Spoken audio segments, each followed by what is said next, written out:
Good morning, everyone. I just wanted to give an update on where we are on worship. I know some people asked, when are we returning to being worship in the sanctuary? As I said yesterday, in some ways that's the wrong question to ask. The question we need to be asking ourselves is, when is it safe to return? I know the governor has just changed the rule on now allowing 25% of the maximum occupancy in sanctuaries or in churches, which would put us right around 95 people or so. But we still need to, when we work on that, maintain social distance. One of the problems we're going to have is that as far as we can tell, singing is what they're calling a super spreader. That is, we put, when we're singing, more particles are going out into the air than normally talking or other things. There's still not guidance because it's not quite clear yet how we sing in a sanctuary. What they're also saying is that masks don't protect and keep those particles in. So that's one of the things we need to take into consideration. One of the rules that we have as Methodists is to do no harm. And so how do we make sure that we have the things in place to keep people safe when they come into the sanctuary? There was an article coming out of Canada about a church there that didn't close immediately. And they had normally 200 people in worship that Sunday. They had 50, but one of the people there had COVID-19. Something like 35 of the people got sick. So I think 2 or 3 died, and the pastor there said she has to live with that reality that she waited too long. She has to live with that for the rest of her life. And so that's what I, as the pastor, also have to be thinking about, is not just having everybody back. I would love to have you back in the sanctuary. That's certainly a goal that we have, but how do we keep people safe? And at the same time, one of our values is inclusion. And so how do we say to some members of the congregation, you can't come to worship, and claim that we still have this value of being inclusive? These are just some of the issues that we are having to try and work through. There's not any easy answers. Unfortunately, the conference is providing us zero guidance whatsoever. I'm looking at what other conferences are doing and what they're recommending. I attended 2 workshops last week talking about reopening steps. Some of the largest churches in United Methodist Church, including Church of the Resurrection, the earliest they will open is the middle of July. Central in Albuquerque said they won't open till July. Some of them are not planning to open till August or September, when they have much clearer understanding of what's going to take place. I don't think we'll have to wait that long, simply because of the reality of what we have here in Los Alamos County versus what some of these other cities, some of them Washington, D.C. or Kansas City, some other areas that have fairly large outbreaks, versus only having 6 people here in Los Alamos County who've been tested positive. Although once the labs reopen, other things start going, I think we can count on that number increasing. And so we have to deal with that reality. What happens if we're open for a couple of weeks or a couple of months, and then we have to shut down again? What does that look like? Those are all the steps that we are trying to figure out. I really, really wish it was just an easy thing to just say, this Sunday we're opening and we don't have to do anything.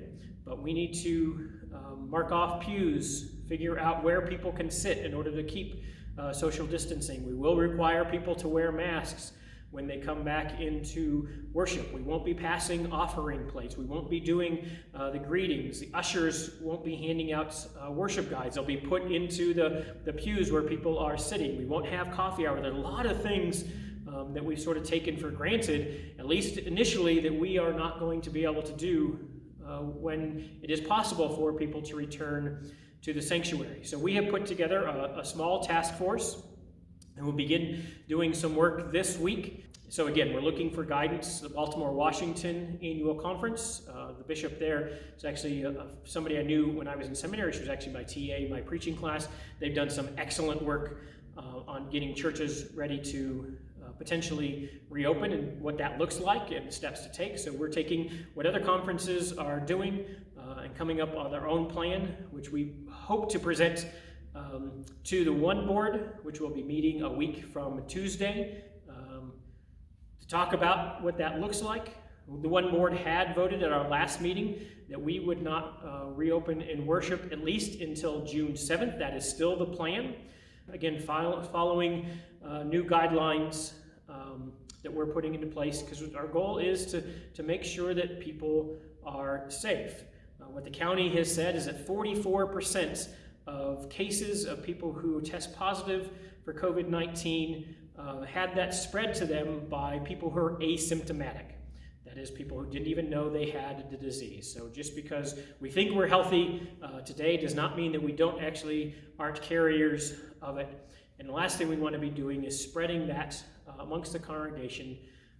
Last thing I want to be doing as the pastor of this congregation is getting people sick and potentially losing members of the congregation. That's something that weighs heavily on my soul.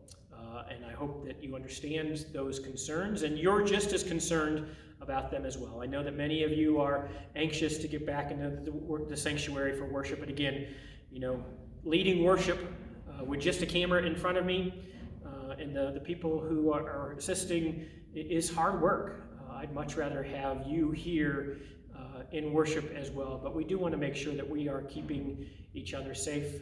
So we will keep you up to date as to what the task force is doing and the protocols that we'll be putting into place and what we'll be asking for people to do.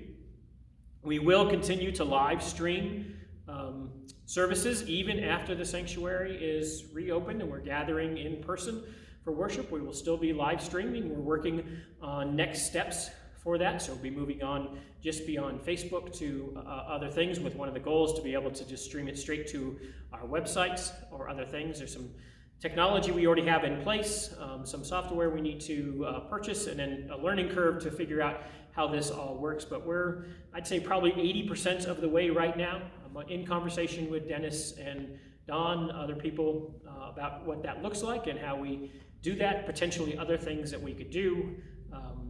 Maybe we buy an FM transmitter so that you could come and park into the parking lots and receive and listen to the service in your car, which would also cover, because even if we're capped, do we turn people away if we're over capacity, or what does that look like?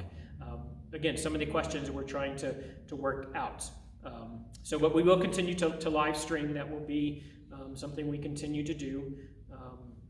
And we're going to work on increasing our capacity there. And we do apologize for the technical issues we had yesterday on Sunday's worship. My phone started doing funky things just before worship began. Actually, just as I started the live stream, it started working, couldn't get that fixed. Had to switch out phones. And so the audio is not as good as we certainly hoped it to be. But if you go to our YouTube channel, First in Your Hearts on YouTube, or search First Los Alamos, we did post yesterday's message, and what we did is took the recording of the sound out of the sound booth and matched it up with the video that we did have from Facebook, and so they're now matched up so you have really good sound quality on the video on YouTube if you want to re-listen to that message, or if you weren't present for worship yesterday, you can see the message there. And again, if you need a copy of a DVD or a CD from any of the worship services, please let us know. We'd be happy to send that out to you. Otherwise, you can re-watch the worship services on our Facebook page, firstinyourheart.org. And click on videos. All the worship services that we've streamed in their entirety are there, or our messages are available. Just the sermons are available on YouTube. So I thank you for your faithfulness. I thank you for your generosity, the work that many people are doing to keep worship running during this time, keeping the church going, those who are leading Zoom classes. I know it's been a steep learning curve for many, many people, but we are still being the church.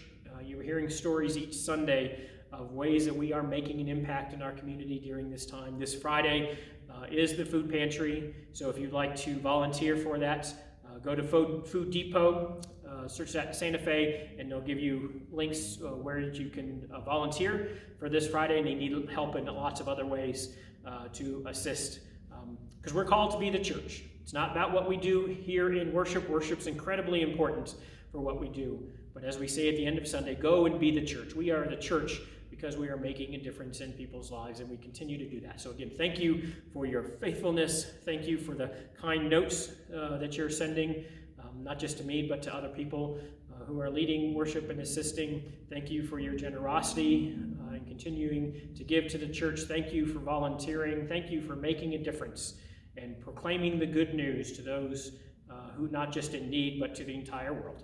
Thanks, and God bless.